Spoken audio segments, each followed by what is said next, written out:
was argued before Chief Justice Zela Makala. According to lawyers representing the Attorney General, the process should be allowed to run its course. As Andrew Cannon now tells us, one of the attorneys for Paul Beswick is gearing up to continue presenting his side of the story. While Dudus is on the loose, the court battle soldiered on. For hours, the chambers of Chief Justice Zela Makala were sealed as what's argued as the most controversial and contentious extradition matter took center stage. It's understood, detailed and lengthy arguments were presented by all sides, and the charge was led by Paul Beswick, who submitted arguments seeking to turn back the tide of the extradition process that was set in motion when the Attorney General signed the warrant to proceed.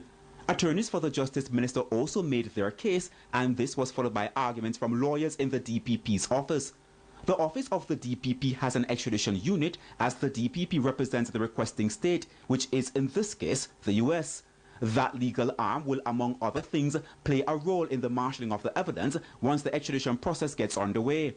Now, the central argument of the lawyers representing the minister and the office of the DPP, the extradition proceedings must be allowed to run its course, and it would be premature not to arrest the man dubbed as the president at the stage.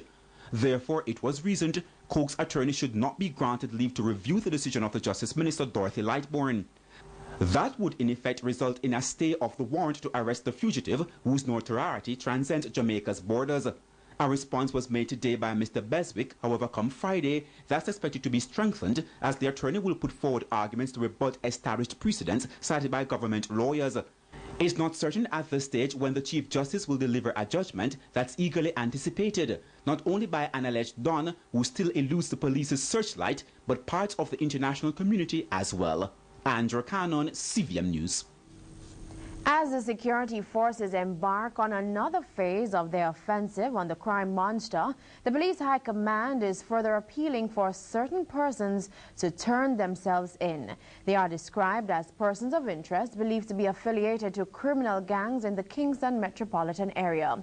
They are from Tivoli Gardens, Denham Town, Sandra Sandy Coke, sister of Christopher Coke, Orlando Ogilvy, Newton McLeod, Harold McLeod, otherwise called Harry Dog, Danny Banton, and David Heron, otherwise called Reggie. From Kingston East, the police are appealing to Danai Williams, Kevin Bryan, and Michael Murray, otherwise called Busy. From Waterloo in Spanish Town, the police are appealing to Donald Brown, otherwise called Negus.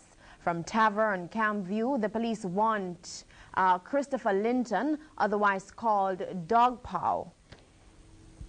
From Maxfield West Stingers Gang, the police are calling in Ricardo Winter, otherwise called Government, and Uriel James, otherwise called Rooksy of Rosetown. From Clarendon, the police are appealing to Jerome Cunningham, otherwise called Rome. From Spanish Town, the police are calling Nyron Hawkins, otherwise called Ice.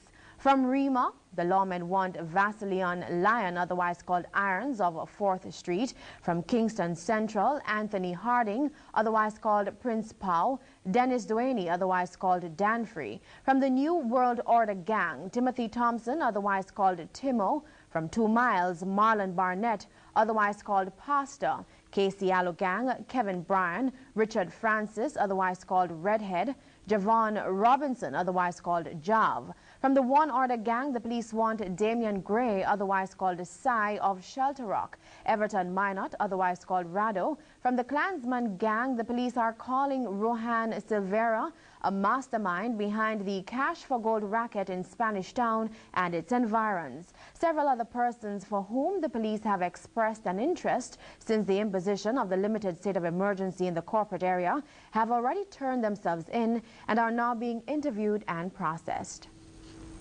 Public Defender Earl Witter says his office will shortly begin an investigation into the killing of Keith Clarke during a police military operation at 18 Kirkland Close in St. Andrew. It follows a request from Keith's brother Claude, who described it a brutal and unlawful event. The former minister wrote to Earl Witter today asking him to assist the family to obtain every legal remedy available under the Constitution and laws of Jamaica.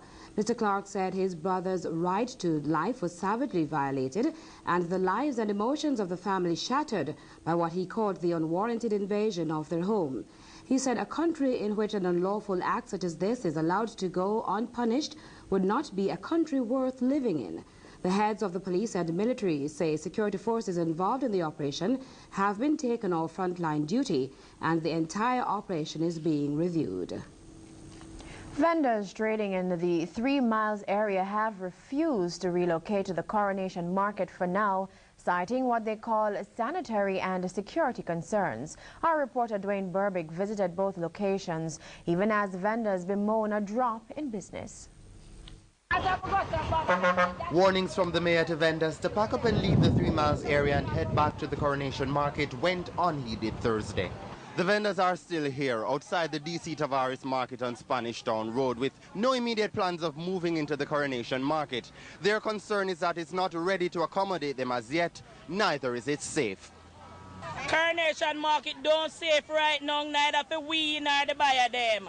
State of emergency out there, stay with them a pack up by 5 o'clock. Uncle side of the market safe right now, a Matches Lane Market, but Coronation Market is not safe right now. You see, when we're out here so I sell, we feel comfortable. You see, the back to resident them look out for them. You see, the people them comfortable when them buy out here. Them not